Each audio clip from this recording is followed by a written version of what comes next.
माझ्या मित्रमैत्रिणींनो, प्रीती अकॅडमी मध्ये तुमच्या सगळ्यांचं सहर्ष स्वागत आहे। मागील व्हिडिओमध्ये आपण बरेचशा गोष्टी शिकलेलो आहोत।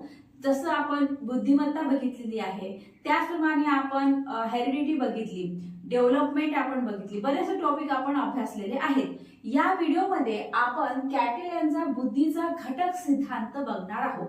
बुद्धिमत्तेचे वेगवेगळे सिद्धांत आहेत, जसं थर्स्टन यांची प्राथमिक मानसिक क्षमतांचा समूह तो एक सिद्धांत आहे। त्यानंतर बिने यांचा आणि स्पियरमन यांचा सुद्धा बुद्धीचा सिद्धांत आहे। तर आज आपण कॅटेल यांचा बुद्धीचा घटक सिद्धांत अभ्यासणार आहोत। बघा, लक्ष द्या सगळ्यांनी।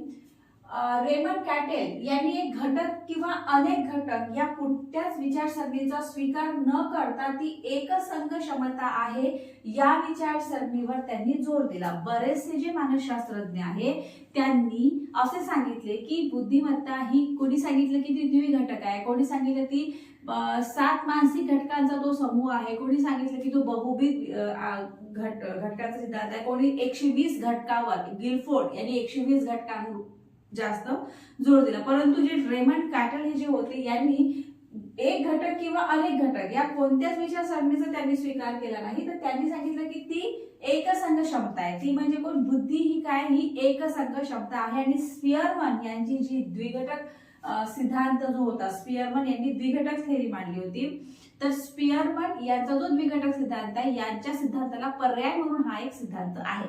स्पियरमन यांची जी थेअरी आहे ती द्विघटक सिद्धांताची आहे। त्यांच्या मते जी प्रत्येक व्यक्तीमध्ये जी हा जो आहे सामान्य फॅक्टर असतो, जी हा घटक प्रत्येक व्यक्तीमध्ये हा असतो, सामान्य घटक हा प्रत्येक व्यक्तीमध्ये असतो, परंतु स्पेशल फॅक्टर हे सुद्धा व्यक्तीमध्ये असतातच। ओके, म्हणजे त्यांनी द्विघटक सिद्धांत मांडलेला आहे। हा स्पियरमन आहे, हा आपण नंतर समजून घेऊ। सध्या आपण रेमंड कॅटेल यांचा सिद्धांत समजत आहोत। आता बघा, यांनी बुद्धिमत्तेचे 2 घटक मांडलेले आहेत, एक प्रवाही बुद्धिमत्ता आणि एक स्फटिकरूपी बुद्धिमत्ता। रेमंड कॅटेल यांनी बुद्धिमत्ता ही एकसंघ आहे, बुद्धी ही एकसंघ आहे असं म्हटलेलं आहे। आणि यांनी बुद्धिमत्तेचे 2 घटक मांडलेले आहेत, ते म्हणजे प्रवाही बुद्धिमत्ता आणि स्फटिकरूपी बुद्धिमत्ता। आता बघा, सगळ्यात पहिले आपण बघू की प्रवाही बुद्धिमत्ता म्हणजे काय। स्मरण, तर्कक्षमता, माहिती विश्लेषण व समस्या सोडवणे याबाबतची जी बुद्धिमत्ता आहे तिला प्रवाही बुद्धिमत्ता असे म्हटले जाते। काय सांगितलं मी? लक्षात ठेवा की स्मरण, तर्कक्षमता, माहिती विश्लेषण व समस्या सोडवणे याबाबतची जी काही तुमची बुद्धिमत्ता आहे तिला प्रवाही बुद्धिमत्ता असं म्हटलेलं जाते। जैविक घटकांचा बौद्धिक विकासावर होणारा व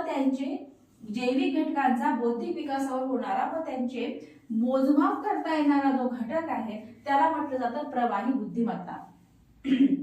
प्रवाही बुद्धिमत्तेची इथे सारी डेफिनेशन सांगितली की प्रवाही बुद्धिमत्ता म्हणजे काय, तर जे जैविक घटक आहे आपले, त्या जैविक घटकांचा जो बौद्धिक विकासावर परिणाम होणारा व त्याचे मोजमाप करता येणारा जो घटक आहे त्याला म्हटलं जातं प्रवाही बुद्धिमत्ता।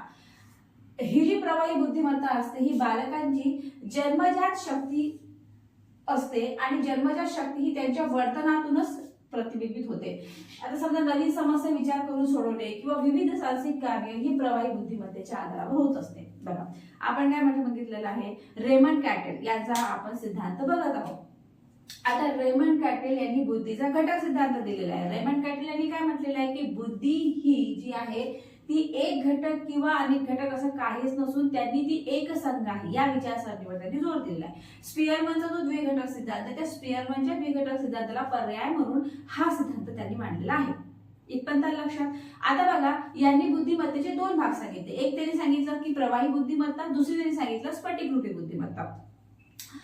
प्रवाही बुद्धिमत्तेमध्ये त्यांनी हे सांगितलेलं आहे की स्मरण, तर्कक्षमता, माहिती विश्लेषण व समस्या सोडवणे याबाबतची जी तुमची बुद्धिमत्ता आहे ती आहे प्रवाही बुद्धिमत्ता।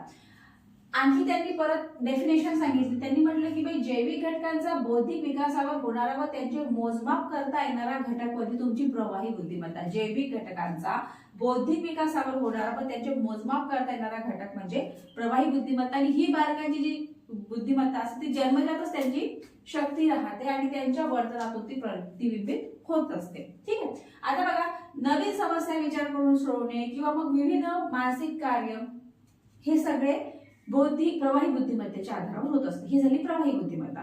आता दुसरी आहे स्फटिकरूपी बुद्धिमत्ता।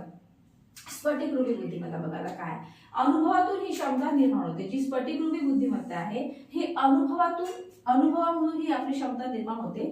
संपादन केलेल्या ज्ञानाची किंवा कौशल्याची क्षमता स्फटिकरूपी बुद्धिमत्ता आहे. हा एकमेव आणि सामान्य घटक आहे.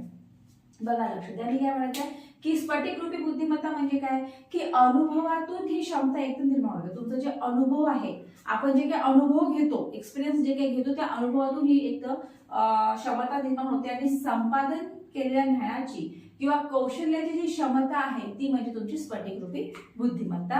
आणि हा एकमेव म्हणजे जी स्फटिकरूपी बुद्धिमत्ता ही एकमेव आणि सामान्य घटक आहे. ठीक आहे. आणखी यामध्ये पुढे म्हणण्यासारखं हे आहे की जे आपले बालक असतात ना, म्हणजे वातावरणामध्ये बालकाचा विकास जो आहे तो वातावरणात होत असतो आणि त्या वातावरणातील अनुभवातून त्यांच्या मनामध्ये वेगवेगळ्या संकल्पना तयार होत असतात. आणि संकल्पना वातावरणातील विविध वस्तूचा काय संबंध आहे हे समजण्यासाठी व समस्या सोडवण्यासाठी स्फटिकरूपी बुद्धिमत्तेचा उपयोग होतो. म्हणजे काय, एक्सप्लेन करून सांगते की बालक जे आहे, जे लहान मुलं आहे ते काय करतात की वातावरणामध्ये वेगवेगळ्या गोष्टीचा अनुभव घेतात. ओके, वेगवेगळ्या संकल्पना त्यांना माहिती पडते, सगळ्या गोष्टी त्यांना समजतात. मग त्यामधून त्या अनुभवातून ते काही शिकतात. ठीक आहे, ते अनुभवातून काहीतरी शिकतात, तिथेही तुमची स्फटिकरूपी बुद्धिमत्ता त्यांना कामात येते. ठीक आहे, आलं लक्षात. आपण आज काय बघितलं, आज आपण रेमंड कॅटल यांचा बुद्धीचा घटक सिद्धांत बघितलेला आहे. त्यामध्ये रेमंड कॅटल यांनी सांगितलं की बुद्धिमत्ता ही एकसंघ आहे. स्पियरमन यांच्या द्विघटक सिद्धांताला पर्याय म्हणून हा सिद्धांत मांडलेला आहे. त्यांनी दोन घटक सांगितले, एक प्रवाही बुद्धिमत्ता आणि दुसरी स्फटिकरूपी बुद्धिमत्ता. प्रवाही बुद्धिमत्तेमध्ये त्यांनी सांगितलं की जैविक घटकांचा बौद्धिक विकासावर होणारा व त्यांचे मोजमाप करता येणारा घटक म्हणजे तुमचा प्रवाही बुद्धिमत्ता. आणि स्फटिकरूपी बुद्धिमत्ता म्हणजे काय, तर अनुभवातून ही क्षमता निर्माण होते. संपादन केलेल्या ज्ञानाची किंवा कौशल्याची क्षमता म्हणजे तुमचा स्फटिकरूपी बुद्धिमत्ता. ठीक आहे, हे बघा, या व्हिडिओमध्ये आपण कॅटेलचा बुद्धीचा घटक सिद्धांत बघितलेला आहे. या पुढच्या व्हिडिओमध्ये आपण स्पियरमन यांचा जो द्विघटक सिद्धांत आहे हा आपण अभ्यासणार आहोत. ठीक आहे, इथेच थांबू. थँक्यू.